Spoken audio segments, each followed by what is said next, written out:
سلام علیکم ګرانو دوستانو. نن به زه تاسو ته د کرکټ په هکله باندې یو څو تازه او ډېر مهم خبرونه درکړم. چې خاص کر زه به تاسو ته وایم چې نن د کیریبین پریمیر لیګ CPL دغه ډرافت ترسره سو، لوبغاړي واخیستل سول. نور څومره افغان لوبغاړي اخیستل سوي دي هغه به زه تاسو ته وایم. بل به زه تاسو ته د اصغر افغان مینوالو ته یو ډېر زبردست او د خوشحالۍ خبر ورکړم. او حضرت الله عزازي سره ډېر زیاتی سوی ده. دغه عزازي سره څه سوي دي په دغه باندې به هم زه تاسو پوه کړم. او د ایشا کپ په هکله به هم زه تاسو سره یو خبر شریک کوم. مهم معلومات در سره شریکوم. ویډیو تر اخره پورې وګورئ، په هر څه به تاسو پوه سئ.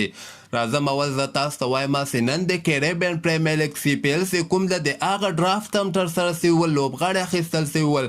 ما خو داسې فکر وکړ چې د کیریبین پریمیر لیګ ډرافت به دغه کال ته نه ترسره کیږي، خو نن دغه ډرافت ترسره سول. مختلف لوبغاړي واخیستل سول چې په دغه کې فاف ډوپلیسي غوندې لوبغاړی، عماد وسیم غوندې لوبغاړی، ټیم ډیوډ غوندې لوبغاړي، یعنې ډېر ښه لوبغاړي م اخیستل سوي دي. خو دغه ډرافت نه مخکې دوه افغان لوبغاړي مجیب زتران او ویزال الحق نوید اخیستل سوي ول. خو ما داسې فکر وکړ چې نن ډرافت ترسره کیږي، په دغه کې به د افغانستان نور لوبغاړي مو اخیستل سي، خاص کر حضرت الله عزازي به مو اخیستل سي. خو بدبختانه حضرت الله عزازي کې یو ټیم هم دلچسپي نه ده ښودلې. زازي نه په سریلانکا لیګ کې اخیستل سوی ده او نه په کیریبین پریمیر لیګ کې اخیستل سوی ده، چې دغه زازي سره ډېر زیاتی سوی ده. ځکه زازي په شل ورځو لوبو کې یو بهترینه لوبغاړی ده، خو لیګونو ولا ورباندې دومره اعتبار نه ده کړی. یو لیګ کې هم دغه ورته نه ده اخیستل سوی.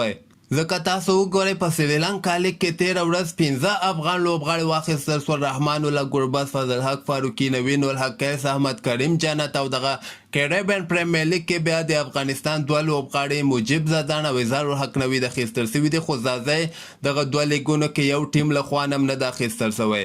او بل به زه تاسو ته د اصغر افغان مینوالو ته یو ډېر زبردست او د خوشحالۍ خبر ورکړم چې اصغر افغان به یو ځل بیا که خیر هغه لیجنډز T20 لیګ چې کوم ده هغه کې لوبیږي. اصغر افغان تیر کال هم ولته لوبه ترسره کړې او ډېر ښه ځلېدلی او ډېر ښه بیټنګ یې ترسره کړی او دغه کال ته دوباره اخیستل سوی ده چې لیجنډز T20 لیګ کې زیاتره دغه ریټایر لوبغاړي لوبیږي. په دغه کې د هندوستان، پاکستان، سریلانکا، بنګلادیش د زاړه لوبغاړي لوبه ترسره کیږي. او دغه لیګ به که خیر د همدغه کال سپټمبر میاشتې 20 تاریخ باندې به که خیر شروع کیږي. اصغر افغان لپاره یو د خوشحالۍ خبر ده. او بل ما غوښتل چې د ایشیا کپ په هکله به هم زه تاسو سره یو خبر شریک کړم. د ایشیا کپ کنفرم تاریخونه خو اوسه پورې نه دی اعلان سوي، خو ډېر زیات ریپورټونه راغلي دي چې د ایشیا کپ ټول نه غټه لوبه چې کومه یوه ده هغه به 28 اګست باندې که خیر ترسره کیږي. یعنې 28 اګست باندې به پاکستان او هندوستان خپل مابین کې د ایشیا کپ دویمه لوبه ترسره کوي. 22 اګست نه د ایشیا کپ لوبې شروع کیږي. 22 تاریخ باندې چې کوم دلته به د افغانستان د ګروپ لوبې یا به د افغانستان، سریلانکا، بنګلادیش دغوی به خپلو کې سره لوبه ترسره کوي. خو دوه کوئ چې اول د افغانستان لوبه نه سي، اول د سریلانکا او د بنګلادیش لوبه سي.